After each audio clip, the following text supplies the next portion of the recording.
You are listening to the Football Diehards podcast with your hosts, Justin Lonero and Bob Harris, sponsored by DraftKings. Sign up now using promo code DIEHARDS, DIEHARDS. Make a first-time $5 deposit, and you'll receive a free $3 ticket. Hello and welcome to the Football Diehards podcast. I'm your host, Justin Lonero, along with my co-hosts, Mr. Kyle Dvorchak, Mr. Bob Harris. Gentlemen, it is almost mid-June. Weather is warm in New England. It's a crazy world we're in, but it would appear that football is on the horizon. Other things are opening up. There's a golf tournament tomorrow morning, NASCAR. The NBA is set in late July, evidently, yet to be seen. But magazine stuff is heating up. Kyle is writing articles. I'm excited to talk to you guys. Mr. Harris, what is going on in Albuquerque, New Mexico tonight? It's interesting. The last time we were together, it was the focus was on one thing. Now it's on another. We have some issues we're working through as a country in the wake of the murder of George Floyd at the hands of a Minneapolis police officer, Derek Chauvin, and 3 other police officers. And it's sparked a lot of conversation, a lot in the football world. There's some really great stuff out there. And, we're a fantasy football podcast, so we won't get too deep into this, but if you're interested in learning more, there's, I can say personally that, the events have sparked conversations for me with friends of color and white friends conversations we never had before. Right. I'm hoping this is a turning point, but maybe, there's some stuff out there that's really great. A lot of the NFL players are doing things. Emmanuel Ocho, former player, doing some stuff on Twitter with some videos, uncomfortable conversations with a black man that I think are worth listening to. There's a lot out there. Our friend of the Football Diehards, Matt Waldman from the Rookie Scouting Portfolio, check out his Twitter feed on occasion, and you'll learn a lot as well. And look, these things come at us fast. I think it's going to spark actual change. We're already seeing change in the league with Roger Goodell basically, admitting the league has maybe not handled things so well. In fact, no maybe about it, coming right out and saying that they haven't handled the protests of players and giving them the platform they wanted. So sure, we're going to see some change and certainly from the NFL level and hopefully the broader change that I think every single person would like to see. So With that, if you want to chime in, Justin.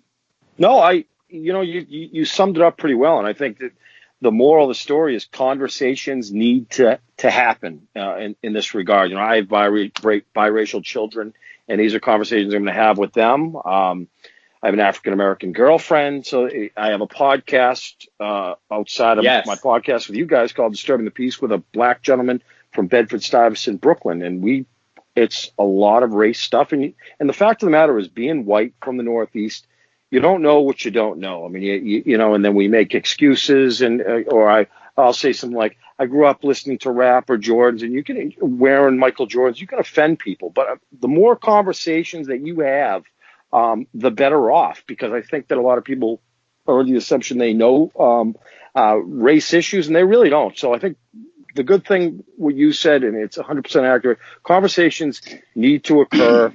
And what happened with George Floyd is bringing light, and that's good, because conversations, I think, are being had. So hopefully we see a change. But the fact of the matter is, racism has gone on for God knows when. But we've been bored, we've been home, and it was COVID, and now it's racism. So never a dull moment. It moves fast, Kyle. I'm sure everything is going smooth in your area, but anything you want to chip in, we're good with here.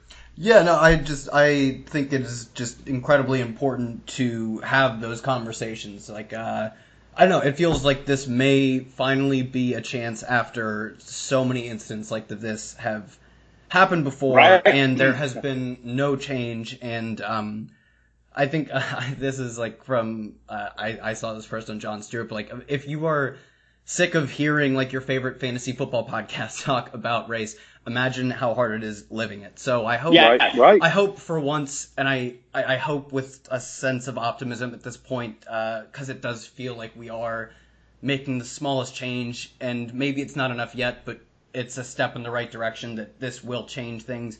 And even from the narrowest, most privileged section of getting to talk about football for fun, seeing the NFL admit that they just fucked up. They handled it wrong the first time, and the people who were protesting for change were objectively right. It's nice to see that people in positions of power, like NFL owners, like the NFL's commissioner, are acknowledging not only that they were wrong, but this is a serious issue. So I hope this is it.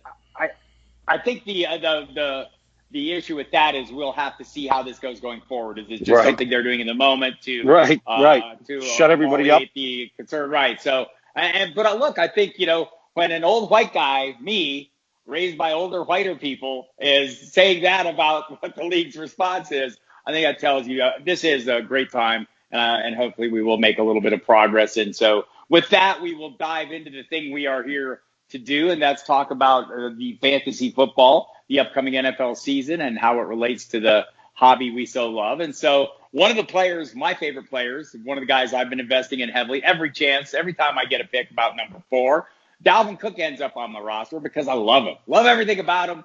Love the fact that he'll be running into Gary Kubiak offense. Love the history of production that he has, even with the injuries. There's not a thing I don't like about him, except this week he came out and there's a contract issue. Joe Mixon has a similar issue. He has not threatened to hold out. Dalvin Cook has. I will stipulate that there is a new collective bargaining agreement in place that came into force 2 months ago that makes his holdout not a really good idea. Like, it really puts him at a disadvantage if it doesn't work out. So there's that, and we have this conversation every year, you guys. The public portion of negotiations tend to be the most contentious part, right? And so, he said he wants to be a Viking. He's predicted a 2,000 yard from scrimmage season. All these things, we're weighing carefully as you're drafting in best balls right now. Kyle Dvorchak, your level of concern. I think so. I guess what one, like you said, his leverage seems so minimal in this situation, and I feel like, we said it last, we said it with Le'Veon Bell and Melvin Gordon, but these things are very, very rare. This is like a very long tail risk event, and I don't see, his leverage is so small. These things typically work themselves out. I think maybe you push him back to the top tier of, I guess it's kind of tier 2 because McCaffrey and maybe Barkley in their own tier. Maybe you push him, if you had Alvin Kamara behind him, you push him ahead. Michael Thomas could probably have the same argument. Outside of that, though, I would just keep him at the end of that group. I'm typically getting more Michael Thomas than him, though, anyways. So. Really? So, Justin, what about you? Are you? Does this shift anything? How you would handle that pick or that range? I think it is concerning. You mentioned the positives, Gary Kubiak, and believe you me, I love Dalvin Cook. Going back to Florida State, there's just something special about him. There were some knee injuries which were red flags, but I think tonight, pound for pound, he's arguably the best running back in the NFL. I'm definitely top 3 or 4, but we're seeing this more and more, this trend, this financial trend. It's not a good time for him to play hardball. It is a tough climate with this with COVID-19 going on, so it's ambiguous. He has missed 19 games over the course of his career. I think organizations are trending in the 3-year direction. And the fact of the matter is, look, it's a pass-happy league, all right? I think that they wasted draft capital. I shouldn't say wasted, but they grabbed Alexander Madison last year, round 3. I think he's capable. It's not a good time to play hardball. Well, you guys know how I draft. I love wide receivers. Take them early, probably rounds 1 or 2. So Cook's not going to be there. Some spots you're kind of obligated to take him. But it is concerning. So am I going to have him in the top 10? Yes. Am I going to lean Alvin Kamara over Dalvin Cook because of this? Probably. I think it's a gamble. And we've seen it. We saw it with Melvin Gordon. We saw it with Le'Veon Bell. So it is a it is a gamble. Yeah, I think you're overplaying the hand, but I get it. To me, this is the thing we do this time of year is we tend to inflate things. As you are running away from him, where I'll be going. I'll be running towards him. Mm-hmm. And that's what makes the game so great. I'm right and Justin's wrong. Right, exactly. Todd Gurley passed his physical, signed by the Atlanta Falcons, released by the Rams, signed with the Falcons, only now because of the COVID travel restrictions, able to pass his physical. Dirk Cutter, I mean, they seem to be all in on Gurley. Obviously, he's, goes into a pretty good spot. I'm not sure Brian Hill or Quadre Allison or Ito Smith have demonstrated an ability to produce consistently. There are concerning metrics surrounding Gurley, but as the season wore on last year and he got more usage in the Rams, he played reasonably well. Now he goes into what's to me a clear path to workload. Yet Dirk Cutter keeps splashing cold water in my face with his, well, we'll see what he has in the tank. Well, I hope he can handle the full load. Well, look, I think he's on a 1-year deal, and they're going to be willing to run the wheels off him. This seems to be an all-in year for them. Justin, your level of trust in one Todd Gurley, whose ADP I think right now is about running back 14. The cost seems right. And we're talking about a guy who's 25 years old. We know what his upside is, right? We're not paying for that early round one Todd Gurley anymore. He's not going to contend with Ito Smith or Brian Hill for carries there. He's 25 years old. Obviously, the knees are an issue. He's going home. He's got familiarity with the area. Not that that means a ton, but at his cost, and that's really all this comes down to for us, is it's reasonable. And if I'm pounding wide receivers early, which I tend to do, and a guy like Todd Gurley sitting there round 3, I think he's going to get the football 20 times a game. I think he's going to be involved in the passing game. He's not dead. I mean, he's 25 years old. We're not talking about 29-year-old Todd Gurley. It's a Falcons team that's going to trail. There are obviously other pieces on this team. At his cost, absolutely. Am I going to draft him over, Austin Eckler? No. Am I going to take him over Aaron Jones? Probably not.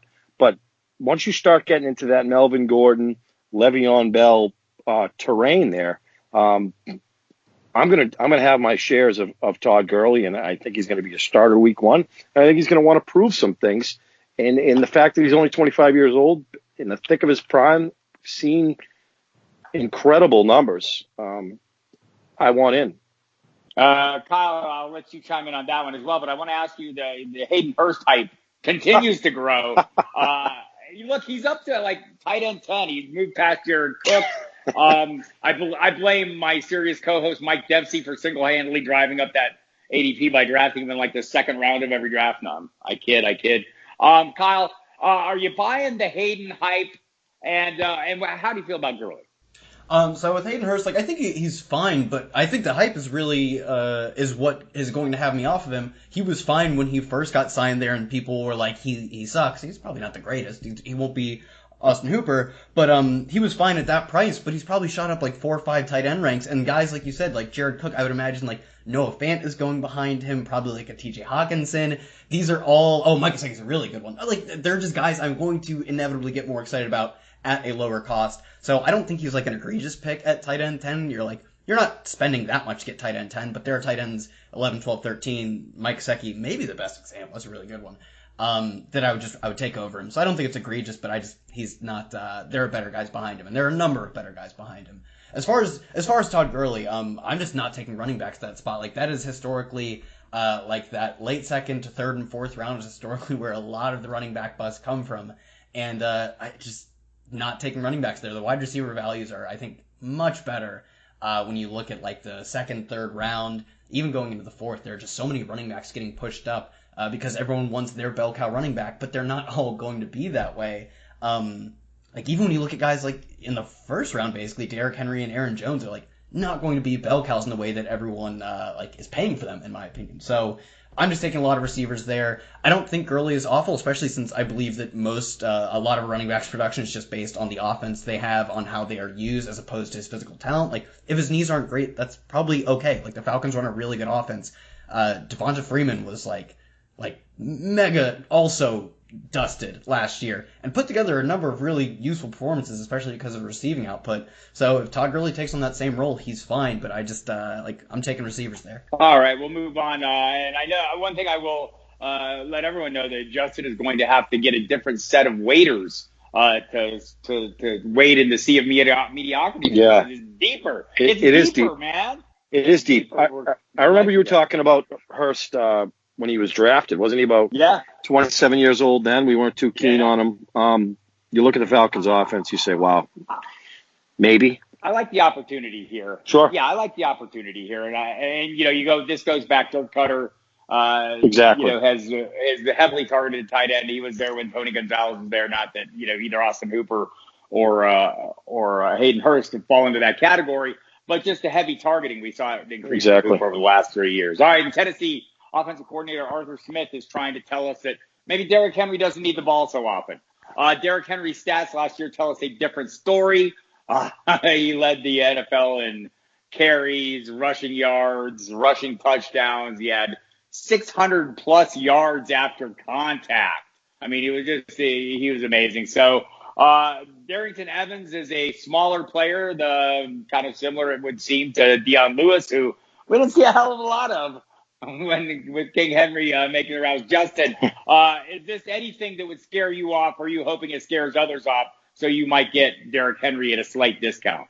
I don't think you're going to get him at a discount, and that's the problem. And again, it's a pass happy league. I think if the Tennessee Titans want to win and win and then win a Super Bowl, you're going to have to throw the ball. And Ryan Tannehill was efficient.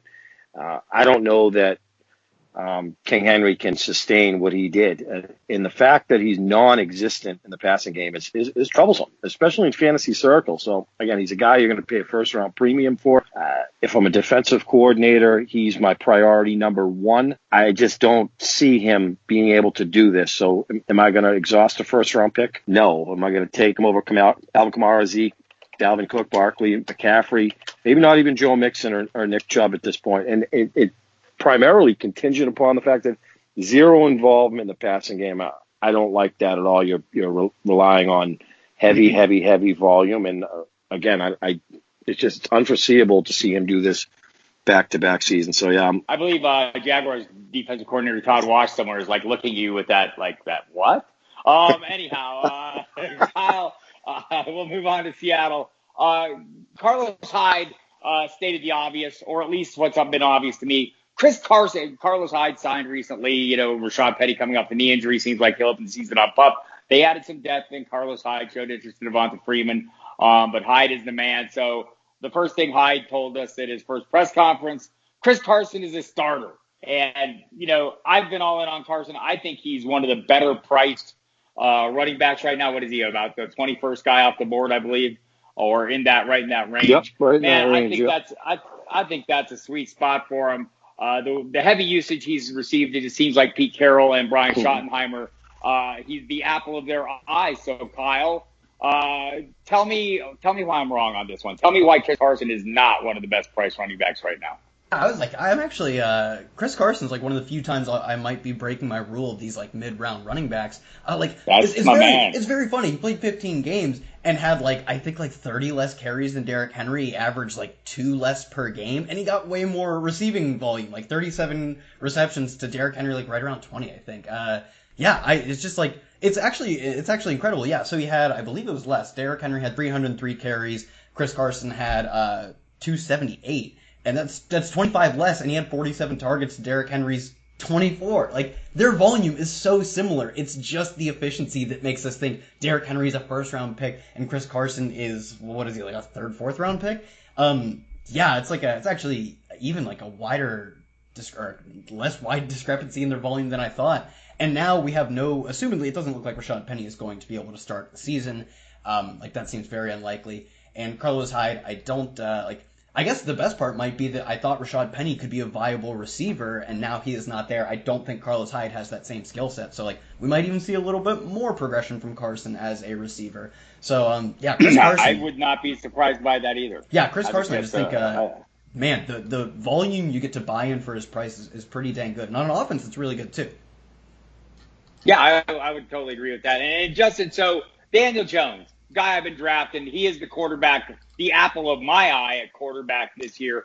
I find the price to be appealing. He's quarterback 17. We saw him last year have these huge spike games. Spent a little time this offseason working on the ball security. Probably a good move. I think he had, 17, 18 fumbles. 11 of them turned over. I'd like to see all those turn into touchdown passes. Darius Slayton, myself, given my early best ball investments in both Jones and Slayton. Is that a guy you like? Do you think he's – look, we all look at Kyler Murray, who we're paying, the third quarterback off the board, that guy making the second-year step. Are we overlooking Daniel Jones at that 17th spot? I think we are. And I think for years we've been saying that you don't have to draft a quarterback early. I mean, will we love to have Patrick Mahomes or Lamar Jackson? Of course. Or Dak Prescott. These guys are going to come at a premium. So is Kyler Murray, Kyle, this year. Yeah. As well as the Josh Allens of the world. The truth is, there's a crowd there. And Bob, I feel like we talk about every year where we're content with the Rivers outside of last year, and we're content with the Ben Roethlisberger. It seems like there's 20, 25 guys at this point you're content week to week with. And I think Jones falls in that scope. I mean, he's comfortable. You have arguably the best running back in football. You have a top 5 or 6 tight end in Evan Ingram. You have 2 crafty slot guys in Sterling Shepard and Golden Tate. And you have that home run hitter in Darius Slayton. So the game, they're going to be down. The Giants are not going to be good again. He got thrown into the flames, ups and downs, highs and lows for Jones. I like that. I think he's going to be more comfortable in the offense. And absolutely, am I going to take him over Joe Burrow? I am. He's right in that Baker Mayfield, Jared Goff, Ryan Tannehill kind of clump, and I'm content with all of them. And if Ben Roethlisberger is healthy, which I think he is, give me some of him as well. Kyle, a lot of quarterbacks we're hearing about now, holding these workouts. Tom Brady in Tampa Bay. We're hearing about Lamar Jackson, Matt Ryan, Kyler Murray, Mayfield, Baker Mayfield, Carson Wentz. All these guys are Deshaun Watson getting in his time with his teammates. This is a positive trend, but this is a weird offseason. How much are you putting into it? Like some of these fringe receivers on these teams, are you still going to dial back all the way, or do these workouts give you any reason for optimism? I mean, it doesn't register for me really. I don't know if we will get the perfect information of a chart of every single receiver working out with every single quarterback. And even if we did, is that awfully important? These just hanging out throwing a football at a guy reps, are they really that big of a deal? No, it probably just makes no difference to me. I have one thing. It's not even on the show sheet, and it sort of fits into this premise of receivers working out with quarterbacks in a way that I shoehorned it because I just thought that I wanted to talk about it. Do you guys have any interest in Antonio Brown? Because you can literally take him at the 17th, 16th, whatever round of your best balls. If he gets on the field once, you probably get one usable game out of him. And I say that because right now, or recently, I believe he's working out Dwayne Haskins. Yes. And look, I don't think there's been a best ball I've done, and I'd have to go back and double check this to verify, but I don't think he's gone undrafted in any of the best balls I've been in. And look, I get why. For exactly the reason you said, I think he faces an uphill climb to get back onto the field in terms of, I think there's 3 different things that will suspend him before he hits the field. And I don't think anybody in the league, there's not a lot of love lost for him. But, maybe the climate will soften a little bit, and we'll see. I haven't drafted him, because I think every time I've seen him, I'm going, damn, that's earlier than I'd do it. But I get it, and I think you're on point with the premise is correct.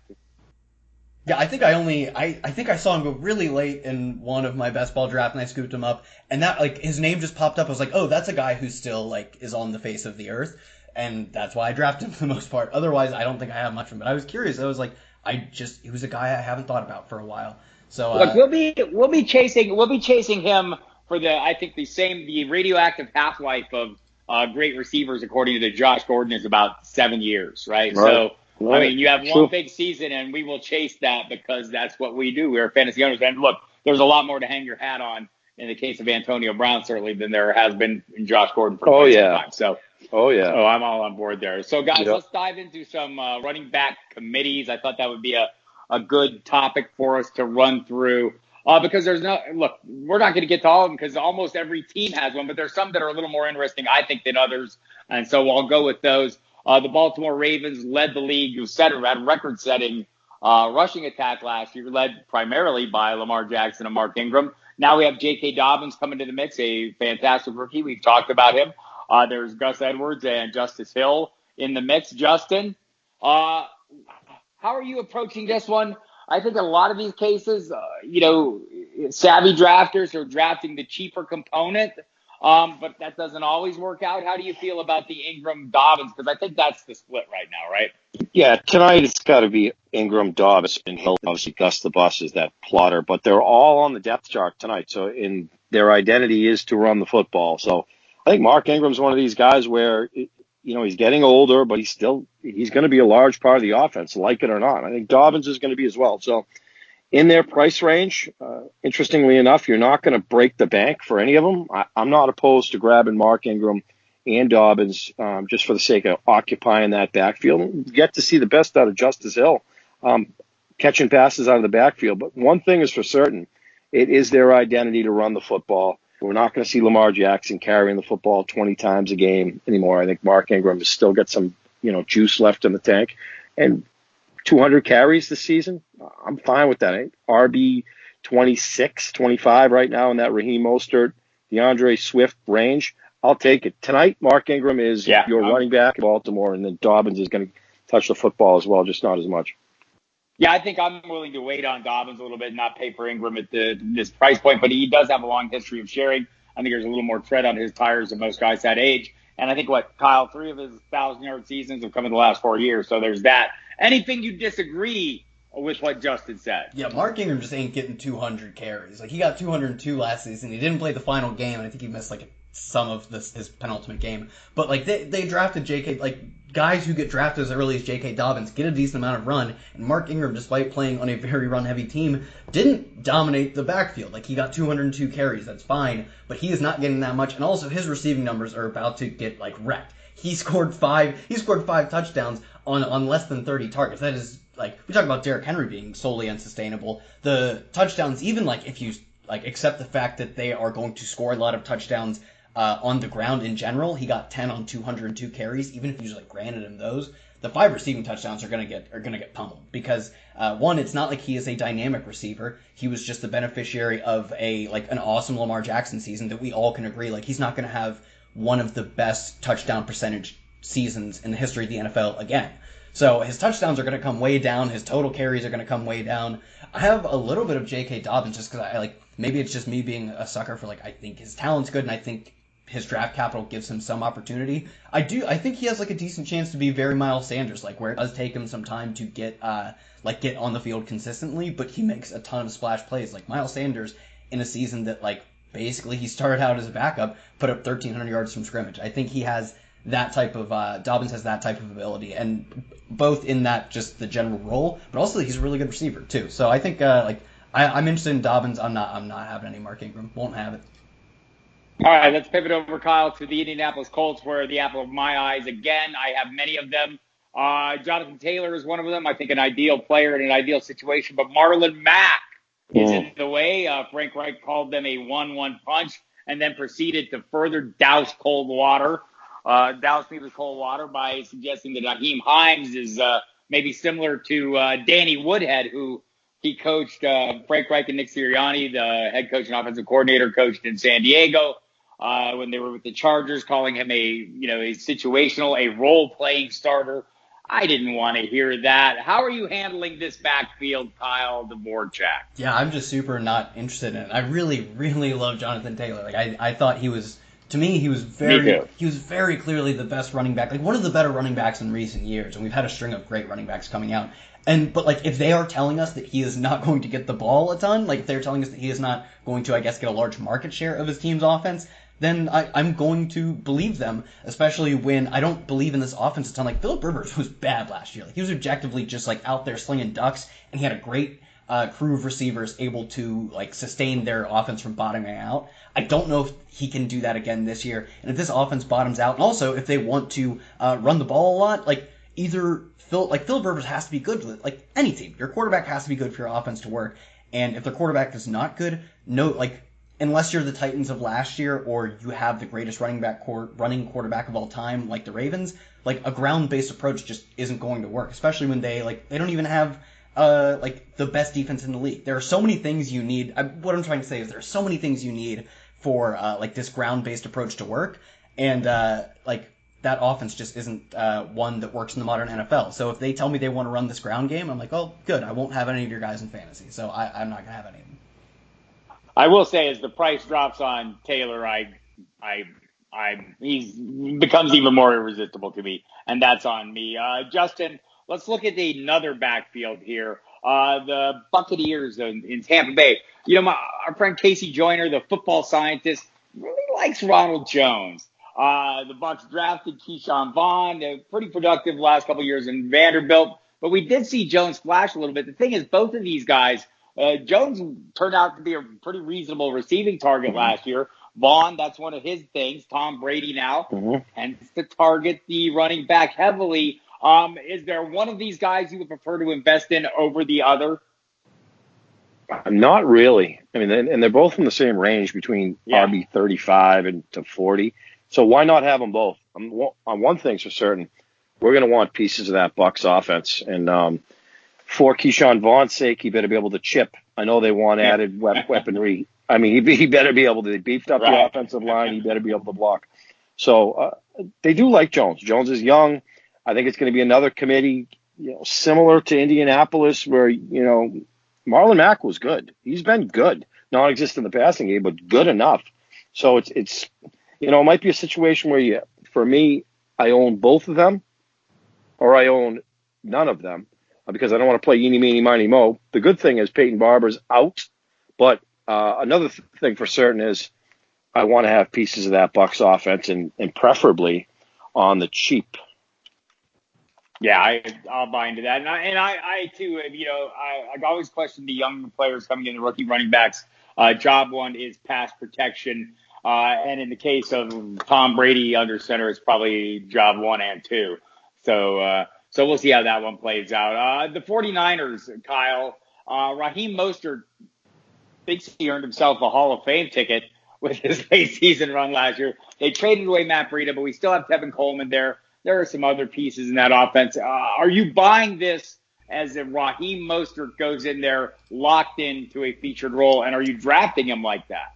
Nah, it couldn't be me. We saw this, obviously injuries play a role in how any backfield shakes out. But we saw how willing Kyle Shanahan is just to whoever he has in his backfield. He thinks all of his backs are talented, and they seemingly all are.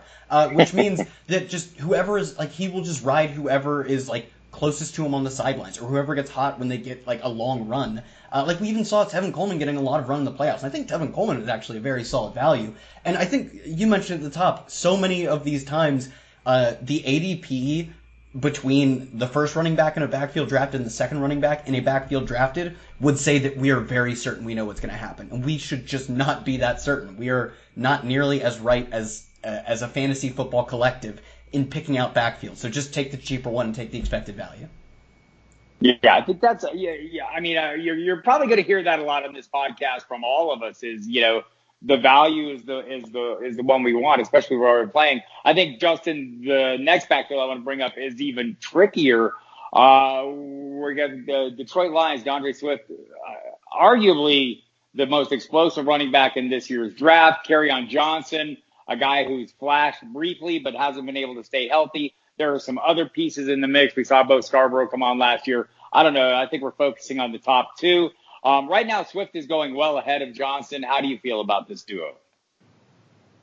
The curse of Barry Sanders, right? They haven't been able to get it right since he sailed off into the sunset. They like Kerryon Johnson. They're skeptical because of his injury history. Swift is he's one of these Georgia backs that's come out and he can do more. So why not? And they went out and they grabbed him. I think it's going to be another committee. Kerryon Johnson's not just going to be on the sideline. So he's going to have a role. And obviously DeAndre Swift is. So I grab them both, or I don't have either of them. I'm seeing them on Fantasy Pros currently, in the same range this evening. Are you not top 30, the back end of top 30 in that area? It's not a necessity for me to have either of them. I think if you're relying on receptions, Swift's going to be that guy. I think it's Johnson's job to lose, but DeAndre Swift is going to have a role, and I think it's primarily going to be in the passing game. Right. I'm seeing on Fantasy Calculator, Swift is running back 29, Kerryon Johnson is 41. Kyle, is the playmaking ability enough to get you to bite on Swift, or is it just is the price too high? You said running back 29, correct?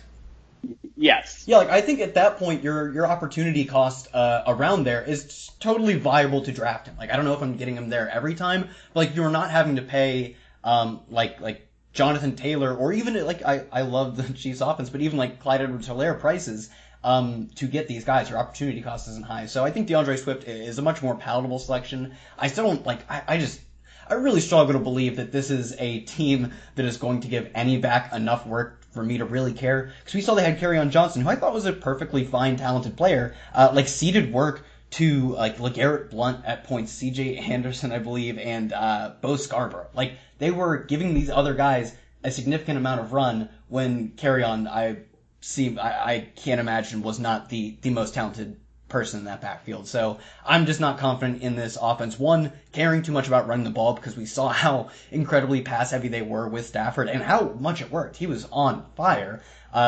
So like we saw how much they were totally willing to, despite seeming like Patricia seems like an old school smash mouth type of guy. They just didn't care. They knew passing was the optimal way to play.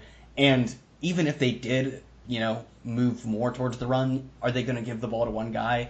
And do we know who that guy is? I don't know. Probably not. I'm really all about the passing game in Detroit. All right. Well, let me ask you this then. I'm going to go off the board a little bit. Cam Akers is going off as running back 28. Clearly, the consensus of mock drafters out in the world right now believes the Rams are going in that direction. Are you as confident in Cam Akers and less so in Malcolm Brown and Darrell Henderson, obviously, or are you going to wait for one of those later guys? I am more confident in Cam Akers than I am at DeAndre Swift, just for the sole reason that, we had a very real chance to see D'Angelo Henderson, and we know they don't, he didn't touch the field. He literally just didn't touch the field. And guys who bust that hard as rookies, especially with his draft capital, they drafted him with the intention of using him, saw him, and chose to, in fact, not use him at all.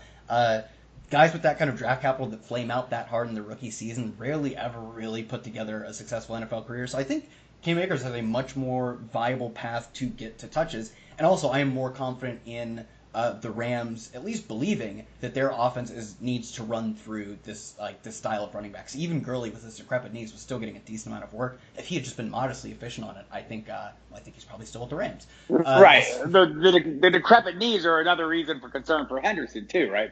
Yeah, I mean, Gurley's decrepit knees.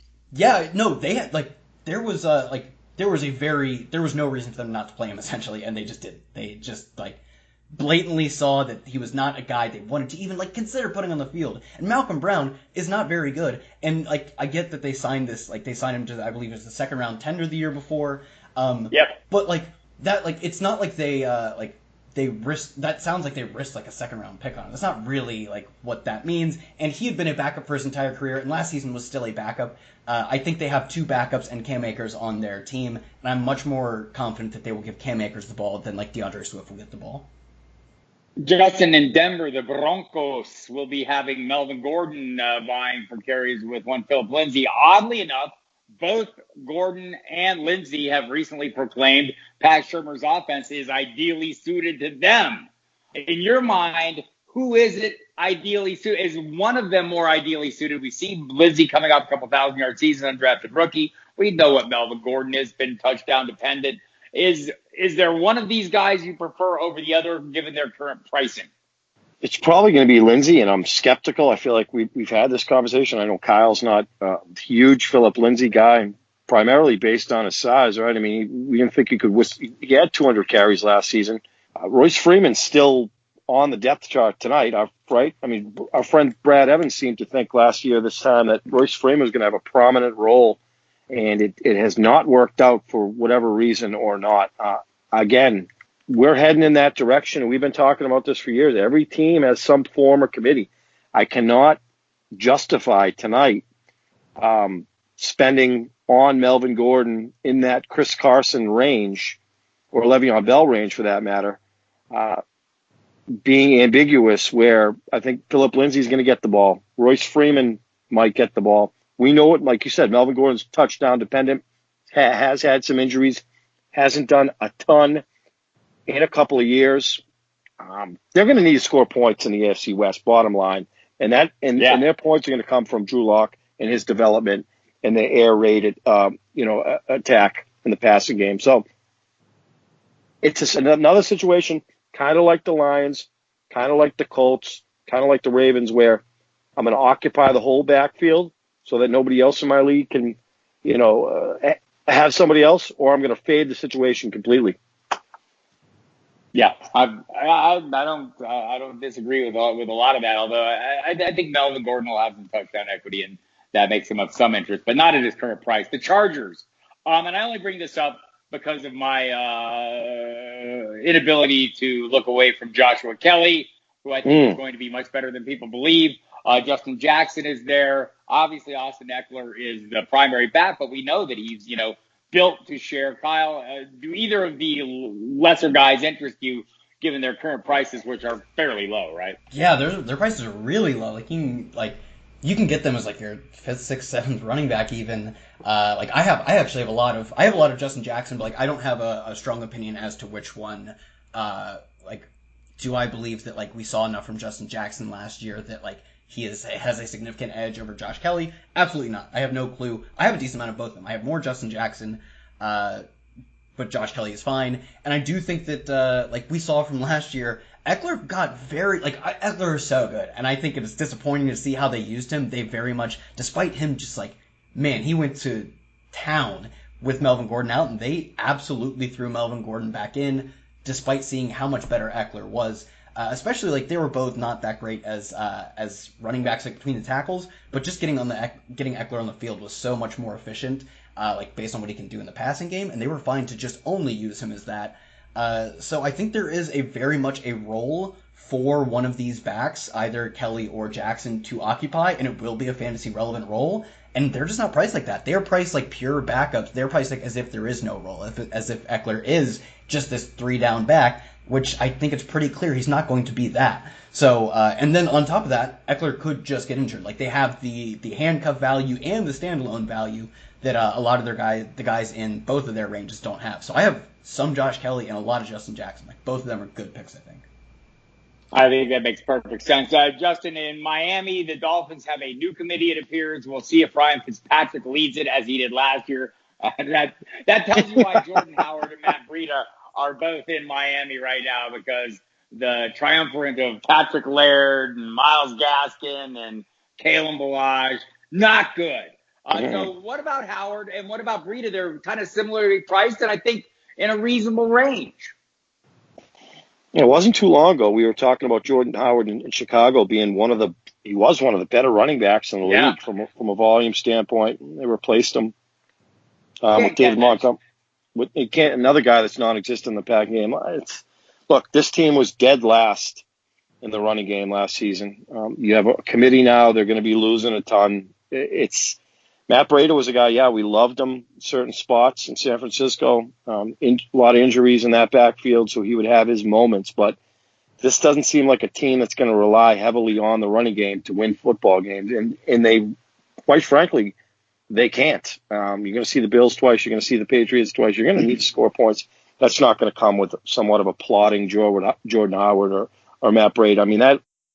It's a team that's a reconstruction is going on down there.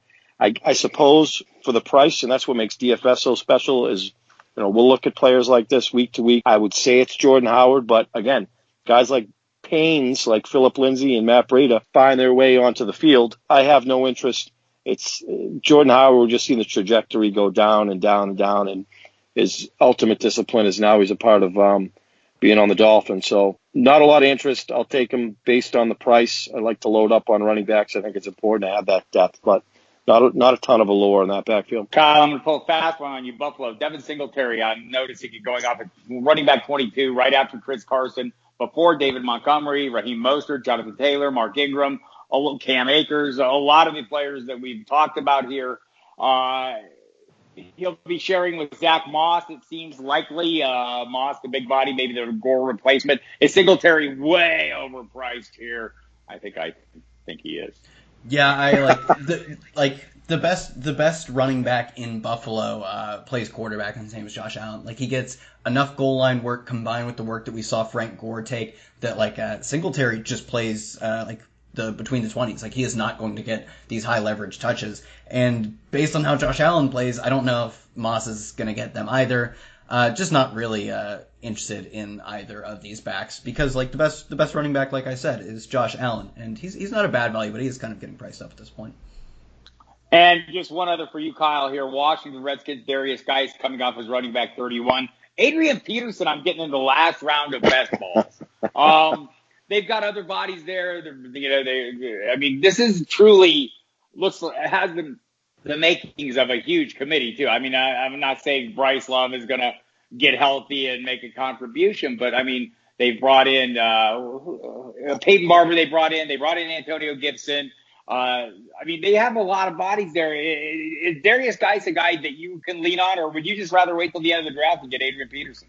Yeah, so starting with Adrian Peterson, I actually think I have a little bit of Adrian Peterson. I think it's just I'm just Adrian Peterson, I don't want that guy. I could have Andy Isabella at the end of my draft, even though I could have the fourth wide receiver on a team, or I could have a committee back to start the season with very possibly Darius Geis, unfortunately very injury prone, if that's even a thing. Just generally speaking, most running backs are injury prone in the sense that it's a very difficult, violent position to play.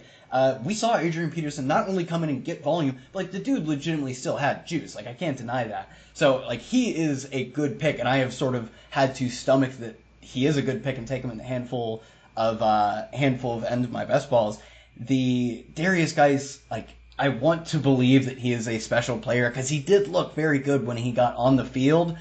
But, I guess he starts to get back into the range where I can start taking running backs again at the point where I've, really loaded up on receivers early in the draft. I don't think he's an awful pick, but this offense is, at least last year, they have to make massive improvements over last year. Basically, most importantly, at the quarterback position, whether Dwayne Haskins just has to play better. He just has to play a lot better for this offense to produce, any viable weapons. And, based on how he played last year, that is not only not a guarantee, it doesn't seem it doesn't feel great betting on him to make a massive leap forward. He didn't look good.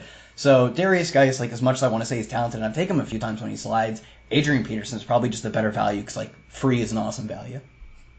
That is an awesome value. And, of course, this sets up for the big finale, the perennial backfield committee, the Gordian knot of backfields, as I like to call it, Bill Belichick, the architect of this Patriots backfield where we never know what the hell's going on. So, Justin, I go to you up there in Foxborough, live. What do you got on the Patriots backfield?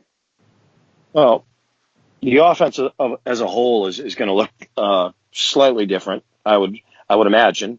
But it's when you look at the offensive line, it is fantastic with Marcus Cannon, Shaq Mason, Joe Thuney, Andrews. Isaiah Cannon, I already mentioned. They're good. They're really good. And I think that this is an offense that's going to lean on the running game this year. And gun to my head, it's not going to be Brandon Bolden. We know what he is. It's probably not going to be Rex Burkhead. He'll get sprinkled in. I'm curious to see what Damian Harris is at this point. Year 3 for Sony Michel. I'm going to own Sony Michel. I think it's a prove-it year for him. He's right in that Kerryon Johnson Geis range. I think he can have 250 carries. He was fantastic a couple seasons ago. And if there's one guy that we know we're going to get each and every year, it's James White. In PPR formats, reliable. But again, what is Jarrett Stidham? Who is Jarrett Stidham? What kind of relationship is he going to have with his wide receivers?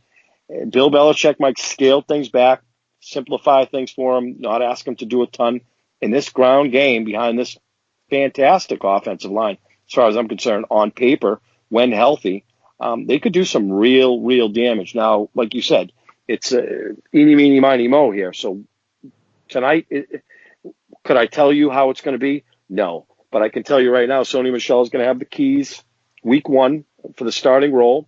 He better perform. And James White is that third down back that every team in the NFL yearns to have. And we're seeing it more and more and more. And I think James White's pretty much a sure shot for 50, 60, 65 receptions this season. Well, and I don't think I'm going to have an argument there either. And I think I will also have way more Sony Michel than anyone has any business having because cheap players throw me. All right, let's wrap it up, fellas. Kyle, close us out. Yeah, it feels weird to close it out on a normal note because these aren't normal times. So everyone, I guess I want to say, I think at some point, I forget who said it, Bob or Justin, said that like, we don't know that the NFL is actually committed to these changes, so I think it's kind of on us as fans to hold their feet to the fire, make sure that, like, if you're not, like, we should all be doing more, but at the bare minimum, just within our own circle of our love of the sport of football, right. Hold the NFL to hold their feet to a fire. If they don't, like, if we see another backlash against what I imagine will have more players speaking out, if we see another backlash against that, don't spend your money on jerseys. Don't spend your money on tickets if we have tickets at that point. Don't spend your money on tickets. Don't spend your money on Red Zone. Donate to a good cause. Force the NFL to be the change we want them to see, because I think this is a time that we might actually get that change, hopefully. I agree. I just interesting note, because I saw Justin Jackson chime in on this player we talked about, asking the question, will protests even be necessary during the season, given the awareness and change that's happening? Let's hope, from his mouth to whoever's ears pays attention to this. And remember, everybody, be empathetic. Think about the other person more than yourself. All right, guys, we will. That's awesome. We will catch everyone probably starting weekly within the next month or so. For Justin, for Bob, and for myself, we'll see you soon.